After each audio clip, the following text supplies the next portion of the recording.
ಡೇರೆ ಗಿಡಗಳಲ್ಲಿ ಅತಿಯಾದ ಮಳೆಯಿಂದಾಗಿ ಎಲೆಗಳು ಕೊಳೆಯೋದಕ್ಕೆ ಸ್ಟಾರ್ಟ್ ಆಗುತ್ತೆ.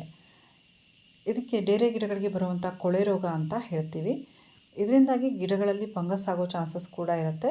ಎಲೆಗಳೆಲ್ಲ ಹಾಳಾಯಿತು ಅಂತಂದರೆ ಜಾಸ್ತಿ ಹೂಗಳೆಲ್ಲ ಬರಲ್ಲ, ಗಿಡ ಹಾಳಾಗಿಬಿಡತ್ತೆ. ಅದಕ್ಕೆ ನಾನಿವತ್ತೊಂದು ಸಿಂಪಲ್ ಸೊಲ್ಯೂಷನ್ನ ನಿಮ್ಮ ಮುಂದೆ ತೋರಿಸ್ತಾ ಇದ್ದೀನಿ.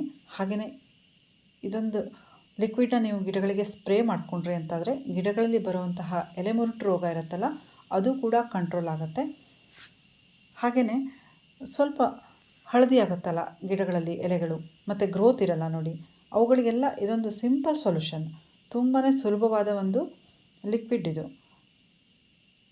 ಇದನ್ನು ಸ್ಪ್ರೇ ಮಾಡಿಕೊಂಡ್ರಿ ಅಂತಾದರೆ ಗಿಡಗಳಲ್ಲಿ ಗ್ರೋತ್ ಕೂಡ ಕಾಣಿಸ್ಕೊಳ್ಳುತ್ತೆ, ಎಲೆಗಳು ಕೂಡ ಕೊಳೆಯೋದು ನಿಲ್ಲುತ್ತೆ, ಎಲೆ ಮುರುಟು ರೋಗ ಕೂಡ ಕಡಿಮೆ ಆಗುತ್ತೆ.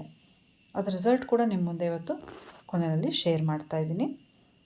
ನಮಸ್ತೆ friends, welcome back to my channel. ನೋಡಿ, ಕೆಲವೊಂದು ಗಿಡಗಳು ಚೆನ್ನಾಗಿ ಗ್ರೋ ಆಗುತ್ತೆ, ಕೆಲವೊಂದು ಗಿಡಗಳು ಚೆನ್ನಾಗಿ ಗ್ರೋ ಆಗಲ್ಲ. ಯಾವ ಗಿಡಗಳನ್ನು ಬೆಳೆಸಿದಾಗೂ ಕೂಡ ಹೀಗೆ ಆಗುತ್ತೆ. ಈ ಡೇರೆ ಗಿಡ ನೋಡಿ, ಕಳೆದ ವರ್ಷ ಗಡ್ಡೆ ಆಗಿರುವಂತಹ ಗಿಡನೇ ಇದು. ಅಂದರೆ ಕಟಿಂಗ್ ಹಾಕಿ ಗಡ್ಡೆ ಮಾಡ್ಕೊಂಡಿದ್ದೆ, ಅದರದ್ದೇ ಗಿಡ ಇದು. ಆದರೂ ಕೂಡ ಎಲೆಗಳು ಕೂಡ ಮುರುಡ್ತಾ ಇದೆ. ಇದರಲ್ಲಿ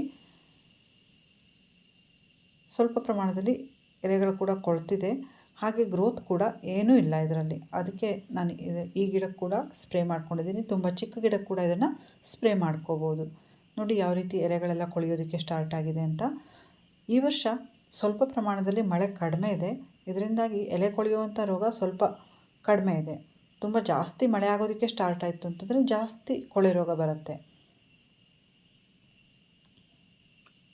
ನಾವು ಈ ಲಿಕ್ವಿಡ್ನ ಸ್ಪ್ರೇ ಮಾಡೋದಕ್ಕಿಂತ ಮೊದಲು ಕೊಳೆತಿರುವಂತಹ ಎಲೆಗಳನ್ನೆಲ್ಲ ತೆಗೆದುಬಿಟ್ಟು ಸ್ವಲ್ಪ ದೂರದಲ್ಲಿ ಎಸಿಬೇಕಾಗತ್ತೆ. ಯಾಕಂತಂದರೆ ಇದು ಫಂಗಸ್ ಆಗಿರುವಂತಹ ಎಲೆಗಳು. ಗಿಡದ ಬುಡಕ್ಕೆಲ್ಲ ಏನು ಹಾಕೋದಕ್ಕೆ ಹೋಗಬೇಡಿ, ಹಾಗೆ ಗಿಡದ ಹತ್ತಿರ ಕೂಡ ಹಾಕಬೇಡಿ. ಏನಾದರೂ ಒಂದೇ ಗಿಡಕ್ಕೆ ಈ ರೀತಿ ಫಂಗಸ್ ಅಟ್ಯಾಕ್ ಆಗಿದೆ ಅಂತಂದರೆ ಆ ಗಿಡನ ಸ್ವಲ್ಪ ದೂರದಲ್ಲಿ ಇಟ್ಕೊಂಡ್ರೆ ಒಳ್ಳೆಯದು. ಡೇರೆ ಗಿಡಗಳು ತುಂಬ ಇತ್ತು ಅಂತಂದರೆ ಹಾಗೆಲ್ಲ ಮಾಡೋದಕ್ಕೆ ಆಗಲ್ಲ. ಆ ಎಲೆಗಳನ್ನು ಮಾತ್ರ ತೆಗೆದುಬಿಟ್ಟು ಈಗ ನಾನು ತೋರಿಸುವಂತಹ ಲಿಕ್ವಿಡ್ನ ಸ್ಪ್ರೇ ಮಾಡ್ಕೋಬೇಕಾಗತ್ತೆ. ನೋಡಿ, ಕೆಲವೊಂದು ಗಿಡಗಳಲ್ಲಿ ಎಲೆ ಮುರುಟು ರೋಗ ಕೂಡ ಇದೆ. ತುಂಬಾ ಮುರುಟು ಬಿಟ್ಟಿದೆ ಎಲೆ ಅಂತಂದರೆ ಮೇಲ್ಗಡೆ ಇರುವಂತಹ ಬ್ರ್ಯಾಂಚ್ನ, ಅಂದರೆ ಸ್ಟೆಮ್ ಇರುತ್ತಲ್ಲ ಅದ್ರ ಮೇಲ್ಗಡೆ ಪಿಂಚಿಂಗ್ನ ಮಾಡ್ಕೋಬೇಕಾಗುತ್ತೆ. ಪಿಂಚಿಂಗ್ ಮಾಡ್ಕೊಳ್ಳೋದ್ರಿಂದ ಗಿಡ ಹೆಲ್ದಿಯಾಗಿ ಕೂಡ ಬರುತ್ತೆ, ಬ್ರ್ಯಾಂಚಸ್ ಕೂಡ ತುಂಬಾ ಜಾಸ್ತಿ ಬರುತ್ತೆ. ಯಾವ ರೀತಿ ಪಿಂಚಿಂಗ್ ಮಾಡ್ಕೋಬೇಕು ಅನ್ನೋದನ್ನು ಆಲ್ರೆಡಿ ನಾನು ಶೇರ್ ಮಾಡಿದ್ದೀನಿ. ನೋಡಿ, ಎಲ್ಲ ಕೊಳ್ತಿರುವಂತಹ ಎಲೆಗಳನ್ನು ಕೂಡ ಕ್ಲೀನಾಗಿ ತೆಗೆದುಕೊಂಡು ಬಿಡಬೇಕು.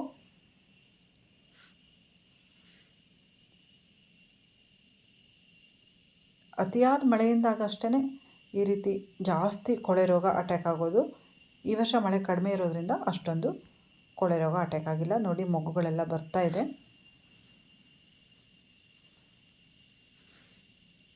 ನೋಡಿ, ಈ ಗಿಡಕ್ಕೆ ಕೂಡ ಈ ರೀತಿ ಎಲೆ ಮುರುಟು ರೋಗ ಆಗಿದೆ. ತುಂಬ ಜಾಸ್ತಿ ಗಿಡಗಳಿಗೇನು ನನ್ನ ಗಿಡಗಳಿಗೆ ಆಗಿಲ್ಲ, ಆದರೂ ಕೂಡ ಕೆಲವೊಂದು ಗಿಡಗಳಲ್ಲಿ ಸ್ವಲ್ಪ ಬರುತ್ತೆ. ಕೆಲವೊಮ್ಮೆ ಏನಾಗುತ್ತೆ ಅಂತಂದರೆ ತುಂಬ ಚೆನ್ನಾಗಿ ಮಳೆ ಆಗ್ತಾ ಇತ್ತು ಅಂತಂದರೆ ಈ ಗಿಡಗಳಲ್ಲಿರುವಂತಹ ಎಲೆ ಮುರುಟು ರೋಗ ಕೂಡ ಕಡಿಮೆ ಆಗಿಬಿಡುತ್ತೆ. ಕೆಲವೊಮ್ಮೆ ಕಡಿಮೆ ಆಗಲ್ಲ, ಆಗ ನಾವು ಈ ಲಿಕ್ವಿಡ್ನ ಸ್ಪ್ರೇ ಮಾಡ್ಕೋಬೇಕಾಗುತ್ತೆ. ನೋಡಿ, ನಾನು ಸಾಫ್ಟ್ ಫಂಗಿಸೈಡ್ನ ತೊಗೊಂಡಿದ್ದೀನಿ. ಈ ಫಂಗಿಸೈಡ್ನ ನಾವು ಯೂಸ್ ಮಾಡ್ಕೊಳ್ಳೋದ್ರಿಂದ ಗಿಡಗಳಲ್ಲಿ ಎಲೆ ಕೊಳೆಯುವಂತಹ ರೋಗ ಕೂಡ ಕಡಿಮೆ ಆಗುತ್ತೆ, ಹಾಗೆ ಹೆಲ್ದಿಯಾಗಿ ಕೂಡ ಗ್ರೋ ಆಗುತ್ತೆ ಗಿಡಗಳು. 3 ಲೀಟ್ರ್ ನೀರಿಗೆ ನಾನು 1 ಚಮಚ, ಅಂದರೆ 4 ಗ್ರಾಮ್ ಇರಬಹುದು, ಅದು 4 ರಿಂದ 5 ಗ್ರಾಮ್ ಅದಷ್ಟನ್ನು ಸೇರಿಸ್ಕೊಂಡಿದ್ದೀನಿ. 4 ರಿಂದ 5 ಲೀಟ್ರ್ ನೀರು ಕೂಡ ನಾವು ಆ್ಯಡ್ ಮಾಡ್ಕೋಬಹುದು. ಮಳೆ ಬರ್ತಾ ಇತ್ತು ಅಂತಂದರೆ 5 ಗ್ರಾಮ್ನ ಆ್ಯಡ್ ಮಾಡ್ಕೊಳ್ಳಿ. ಇಲ್ಲ ಅಂತಂದರೆ 3 ಗ್ರಾಮ್ 4 ಗ್ರಾಮ್ ಸ್ವಲ್ಪ, ಅಂದರೆ ಡೈಲ್ಯೂಟ್ ಮಾಡ್ಕೋಬೇಕು ಅಂತ. ಹಾಗೆ ನಾನು ಸ್ವಲ್ಪ ಎಪ್ಸಮ್ ಸಾಲ್ಟ್ನ ಹಾಕಿದ್ದೀನಿ, ಅಂದರೆ ಮ್ಯಾಗ್ನೀಷಿಯಮ್ ಸಲ್ಫೇಟ್. ಇದನ್ನು ಹಾಕೋದ್ರಿಂದ ಗಿಡಗಳಿಗೆ ಎಲೆ ಮುರುಟು ರೋಗ ಕಡಿಮೆ ಆಗುತ್ತೆ, ಹಾಗೆ ಗ್ರೋತ್ ಇಲ್ಲ ಅಂದರೂ ಕೂಡ ಗಿಡಗಳೆಲ್ಲ ತುಂಬ ಚೆನ್ನಾಗಿ ಗ್ರೋ ಆಗೋದಕ್ಕೆ ಸ್ಟಾರ್ಟ್ ಆಗುತ್ತೆ. ಎಲೆಗಳೆಲ್ಲ ಸ್ವಲ್ಪ ಪ್ರಮಾಣದಲ್ಲಿ ಹಳದಿ ಆಗ್ತಾ ಇರುತ್ತಲ್ಲ, ಅಂದರೆ ಹಚ್ಚ ಹಸಿರು ಇರಲ್ಲ, ಆ ರೀತಿ ಇರುವಂತಹ ಗಿಡಗಳಿಗೆ ಕೂಡ ನಾವು ಇದನ್ನು ಸ್ಪ್ರೇ ಮಾಡ್ಕೊಂಡ್ವಿ ಅಂತಾದರೆ ಎಲೆಗಳು ಕೂಡ ಹಸಿರಾಗಿ ಗಿಡಗಳು ತುಂಬ ಚೆನ್ನಾಗಿ ಗ್ರೋ ಆಗೋದಕ್ಕೆ ಸ್ಟಾರ್ಟ್ ಆಗುತ್ತೆ. ಎಪ್ಸಮ್ ಸಾಲ್ಟ್ನ ನಾವು 1 ಲೀಟ್ರ್ ನೀರಿಗೆ 1 ಚಮಚ 5 ಗ್ರಾಮ್ನ ಆ್ಯಡ್ ಮಾಡ್ಕೋಬೋದು. ತುಂಬ ಚಿಕ್ಕ ಗಿಡಗಳೆಲ್ಲ ಇದ್ಬಿಡ್ತು ಅಂತಂದರೆ ಸ್ವಲ್ಪ ಡೈಲ್ಯೂಟ್ ಮಾಡ್ಕೊಳ್ಳೋದು ಒಳ್ಳೆಯದು. ನೋಡಿ, ಈ ರೀತಿ ನಾನು ಎಲೆಗಳಿಗೆ ಮತ್ತು ಕಾಂಡಗಳಿಗೆ ಎಲ್ಲ ಗಿಡಗಳಿಗೂ ಸ್ಪ್ರೇ ಮಾಡ್ಕೊಂಡಿದ್ದೀನಿ. ಈಗ ಎಲೆ ಕೊಳಿತಾ ಇಲ್ಲ ಅಂತಂದರೂ ಕೂಡ ನಾವು ಈ ಲಿಕ್ವಿಡ್ನ ಸ್ಪ್ರೇ ಮಾಡ್ಕೋಬೋದು. ಗಿಡಗಳಿಗೆ ಹಾನಿ ಅಂತೂ ಖಂಡಿತ ಆಗಲ್ಲ, ಗಿಡಗಳೆಲ್ಲ ತುಂಬ ಚೆನ್ನಾಗಿ ಗ್ರೋ ಆಗೋದಕ್ಕೆ ಸ್ಟಾರ್ಟ್ ಆಗುತ್ತೆ. ನೋಡಿ ಕಾಂಡಕ್ಕೂ ಕೂಡ ನಾನು ಇದೇ ರೀತಿ ಸ್ಪ್ರೇ ಮಾಡ್ಕೊಂಡಿದ್ದೀನಿ. ಈ ರೀತಿ ಒಂದು ಸ್ಪ್ರೇನ ಕೊಟ್ಕೊಂಡ್ವಿ ಅಂತಂದರೆ ಗಿಡಗಳು ತುಂಬ ಚೆನ್ನಾಗಿ ಹೆಲ್ದಿಯಾಗಿ ಬರುತ್ತೆ. ಯಾಕಂತಂದರೆ ಮಳೆಗಾಲದಲ್ಲಿ ಪತ್ರರಂಧ್ರಗಳು ಎಲೆಗಳಲ್ಲಿ ಓಪನ್ ಆಗಿರುತ್ತೆ. ಲಿಕ್ವಿಡ್ ಫರ್ಟಿಲೈಸರ್ನ ನಾವು ಇದೇ ರೀತಿಯಾಗಿ ಗಿಡಗಳಿಗೆ ಕೂಡ ಎಲ್ಲ ಗಿಡಗಳಿಗೂ ಅಂದರೆ ದಾಸವಾಳ, ಗುಲಾಬಿ ಎಲ್ಲ ಗಿಡಗಳಿಗೂ ಲಿಕ್ವಿಡ್ ಫರ್ಟಿಲೈಸರ್ನ ಈ ರೀತಿ ಸ್ಪ್ರೇ ಮಾಡ್ಕೋಬೋದು. ಸ್ವಲ್ಪ ಪ್ರಮಾಣದಲ್ಲಿ ಮಳೆ ಕಡಿಮೆ ಇರುವಂತಹ ದಿನಗಳಲ್ಲಿ ಈ ರೀತಿ ನಾವು ಸ್ಪ್ರೇ ಮಾಡ್ಕೋಬೇಕಾಗತ್ತೆ. ನೋಡಿ ಫ್ರೆಂಡ್ಸ್, ಈ ರೀತಿ ಎಲೆ ಮುರುಟು ರೋಗ ಇತ್ತಲ್ಲ, ಅದಕ್ಕೆ ನಾನು ಪಿಂಚಿಂಗ್ನ ಮಾಡ್ಕೊಂಡಿದ್ದೆ. ಪಿಂಚಿಂಗ್ ಮಾಡ್ಕೊಂಡ್ಬಿಟ್ಟು ಇದನ್ನ ಲಿಕ್ವಿಡ್ನ ಸ್ಪ್ರೇ ಮಾಡಿದ್ದೆ. ಎಪ್ಸಮ್ ಸಾಲ್ಟ್ನ ಬೇಕಾದರೆ 2 ರಿಂದ 3 ಗ್ರಾಮ್ ಆಗುವಷ್ಟು ಗಿಡಗಳಿಗೆ ಬುಡಕ್ಕೆ ಕೂಡ ನಾವು ಕೊಟ್ಕೋಬೋದು. ಗಿಡ ಚೆನ್ನಾಗಿ ಗ್ರೋ ಆಗುತ್ತೆ. ನೋಡಿ ಯಾವ ರೀತಿ ಹೆಲ್ದಿಯಾಗಿ ಬ್ರಾಂಚಸ್ಗಳೆಲ್ಲ ಪಿಂಚಿಂಗ್ ಮಾಡೋದ್ರಿಂದ ಬಂದಿದೆ ಅಂತ ನೀವೇ ನೋಡ್ಬೋದು. ನೋಡಿ ಈ ರೀತಿ ಎಲೆ ಮುರುಟು ರೋಗ ಇತ್ತಲ್ಲ, ಅದಕ್ಕೆ ನಾನು ಪಿಂಚಿಂಗ್ನ ಮಾಡ್ಕೊಂಡ್ಬಿಟ್ಟಿದ್ದೆ. 2 ಹೆಳ್ಳಿತ್ತು, 2 ಗಿಡಕ್ಕೂ ಎಲೆ ಮುರುಟು ರೋಗ ಆಗಿತ್ತು. ಅದಕ್ಕೆ ಪಿಂಚಿಂಗ್ನ ಮಾಡ್ಕೊಂಡಿದ್ದೆ. ನೋಡಿ ಫ್ರೆಂಡ್ಸ್, ಎಷ್ಟು ಚೆನ್ನಾಗಿ ಬ್ರಾಂಚಸ್ ಕೂಡ ಬಂದಿದೆ ಮತ್ತು ಎಲೆ ಮುರುಟು ರೋಗ ಕೂಡ ಇದರಲ್ಲಿ ಇಲ್ಲ. ಇದೇ ಫರ್ಟಿಲೈಸರ್ ಅಂದರೆ ಈ ಲಿಕ್ವಿಡ್ನ ನಾನು ಸ್ಪ್ರೇ ಮಾಡಿದ್ದೀನಿ. ಇದು ತುಂಬಾ ಒಳ್ಳೆಯದು ಡೇರೆ ಗಿಡಗಳಿಗೆ. ಗಿಡಗಳ ಗ್ರೋತ್ ಇಲ್ಲ ಅಂತಂದರೂ ಕೂಡ ನಾವು ಸ್ಪ್ರೇ ಮಾಡ್ಕೋಬೋದು. ನೋಡಿ ರೆಡ್ ಕಲರ್ ಲಿಲ್ಲಿ ಪುಟ್ಟು ಹೂವಾಗಿದೆ ನನ್ನ ಗಿಡದಲ್ಲಿ. ಬ್ರಾಂಚಸ್ ಕೂಡ ತುಂಬ ಚೆನ್ನಾಗಿ ಬಂದಿದೆ. ಇದಕ್ಕೆ ಇನ್ನು ಮೊಗ್ಗುಗಳೆಲ್ಲ ಬರೋದಕ್ಕೆ ಸ್ಟಾರ್ಟ್ ಆಗಿದೆ ತುಂಬ ಗಿಡಗಳಲ್ಲಿ. ಕೆಲವೊಂದು ಗಿಡಗಳು ಇನ್ನೂ ತುಂಬ ಚಿಕ್ಕದಿದೆ. ಅಂದರೆ ಸ್ವಲ್ಪ ದಿನ ಲೇಟಾಗಿ ನಾನು ಕೆಲವೊಂದು ಗಿಡಗಳನ್ನು ಮಳೆಯಲ್ಲಿ ಇಟ್ಕೊಂಡಿದ್ದೀನಿ. ಎಲ್ಲ ಗಿಡಗಳನ್ನು ಒಮ್ಮೆಗೇ ಇಡೋದಕ್ಕೆ ಆಗಿರಲಿಲ್ಲ, ಅವು ಚಿಕ್ಕದಿದೆ. ನೋಡಿ ಯೆಲ್ಲೋ ಕಲರ್ ಲಿಲ್ಲಿ ಪುಟ್ಟು ಕೂಡ ಅರಳೋದಕ್ಕೆ ರೆಡಿ ಆಗ್ತಾಯಿದೆ.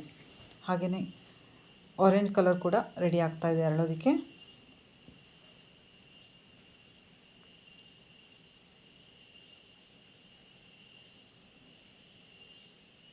ಯಾವ ರೀತಿ ಡೇರೆ ಗಿಡಗಳಿಗೆ ಫರ್ಟಿಲೈಸರ್ನ ಹಾಕೋದ್ರಿಂದ ಗಿಡಗಳು ಚೆನ್ನಾಗಿ ಬರುತ್ತೆ, ಯಾವ ರೀತಿ ಕೇರ್ ಮಾಡ್ಕೋಬೇಕು ಅನ್ನೋದನ್ನು ಆಲ್ರೆಡಿ ನನ್ನ ವೀಡಿಯೋಸಲ್ಲಿ ಶೇರ್ ಮಾಡಿದ್ದೀನಿ. ಹೀಗೆ ಡೇರೆ ಗಿಡಗಳ ಅಪ್ಡೇಟ್ ಮಾಹಿತಿನ ನಿಮ್ಮ ಜೊತೆ ಶೇರ್ ಮಾಡ್ತಾನೆ ಇರ್ತೀನಿ. ನನ್ನ ಜೊತೆಗೇ ನೀವು ಕೂಡ ಡೇರೆ ಗಿಡಗಳಿಗೆ ಫರ್ಟಿಲೈಸರ್ನ ಹಾಕ್ಕೋಬೋದು, ಡೇರೆ ಗಿಡಗಳನ್ನು ನೆಟ್ಕೋಬೋದು, ಎಲ್ಲನೂ ಕೂಡ ಶೇರ್ ಮಾಡ್ತಾ ಇರ್ತೀನಿ. ನೋಡಿ ಫ್ರೆಂಡ್ಸ್, ಈ ರೀತಿಯಾಗಿ ಇಟ್ಕೊಂಡಿದ್ದೀನಿ. ಸ್ಟಿಕ್ಗಳನ್ನು ಕೂಡ ಗಿಡಗಳ ಜೊತೆಗೆ ಇಟ್ಬಿಟ್ಟು ಅಂದರೆ ಹುಗಿದ್ಬಿಟ್ಟು ಬ್ಯಾಂಡ್ ಮಾಡ್ಕೊಂಡಿದ್ದೀನಿ. ಇಲ್ಲಾಂದರೆ ಗಿಡಗಳೆಲ್ಲ ಹಾಳಾಗಿಬಿಡತ್ತೆ. ನೀವೇ ನೋಡ್ಬೋದು ನನ್ನ ಗಿಡಗಳು ಈಗ ತುಂಬ ಚೆನ್ನಾಗಿ ಗ್ರೋ ಆಗೋದಕ್ಕೆ ಸ್ಟಾರ್ಟ್ ಆಗಿದೆ. ಮೊಗ್ಗುಗಳು ಕೂಡ ಬರ್ತಾ ಇದೆ. ಡೇರೆ ಗಿಡಗಳಲ್ಲಿ ಕೊಳೆ ರೋಗಕ್ಕೆ ಮೈಲುತುತ್ತ ಮತ್ತು ಸುಣ್ಣನ ಕೂಡ ಡೈಲ್ಯೂಟಾಗಿ ಮಿಶ್ರಣ ಮಾಡಿ ಸ್ಪ್ರೇ ಮಾಡ್ಕೋಬೋದು. ಆ ವಿಡಿಯೋದ ಲಿಂಕನ್ನು ಕೂಡ ನಿಮ್ಮ ಜೊತೆ ಶೇರ್ ಮಾಡ್ತೀನಿ.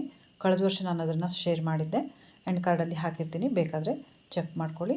ಡೇರೆ ಗಿಡಗಳ ಕಟಿಂಗನ್ನು ಯಾವ ರೀತಿ ಹಾಕೋದು, ಫರ್ಟಿಲೈಸರ್ ವಿಡಿಯೋ, ಪಾಟಿಂಗ್ ಮಿಕ್ಸ್, ತುಂಬಾ ವಿಡಿಯೋಸ್ ಇದೆ ಡೇರೆ ಗಿಡಗಳ ಬಗ್ಗೆ. ಕೆಲವೊಂದನ್ನು ಎಂಡ್ ಕಾರ್ಡಲ್ಲಿ ಹಾಕಿರ್ತೀನಿ. ಈಗ ನಾನು ತೋರಿಸಿರುವಂಥ ಲಿಕ್ವಿಡ್ನ ಡೇರೆ ಗಿಡಗಳಿಗೆ ಸ್ಪ್ರೇ ಮಾಡಿಕೊಂಡ್ರೆ ಎಲ್ಲ ರೀತಿಯಲ್ಲೂ ಗಿಡ ಸಮೃದ್ಧವಾಗಿ ಬೆಳೆದು ತುಂಬಾ ಚೆನ್ನಾಗಿ ಹೂವು ಬರುತ್ತೆ. ಈ ವಿಡಿಯೋ ನಿಮಗೆಲ್ಲ ಇಷ್ಟ ಆಯಿತು ಅಂತ ಅಂದ್ಕೋತೀನಿ. ಇಷ್ಟ ಆದರೆ ದಯವಿಟ್ಟು ಒಂದು ಲೈಕ್ ಮಾಡೋದನ್ನು ಮರಿಬೇಡಿ. ಇನ್ಫಾರ್ಮೇಟಿವ್ ಅನಿಸಿದ್ರೆ ಶೇರ್ ಮಾಡಿ, ಚಾನಲ್ನ ಸಬ್ಸ್ಕ್ರೈಬ್ ಮಾಡಿಕೊಡಿ. Thank you for watching. Happy gardening.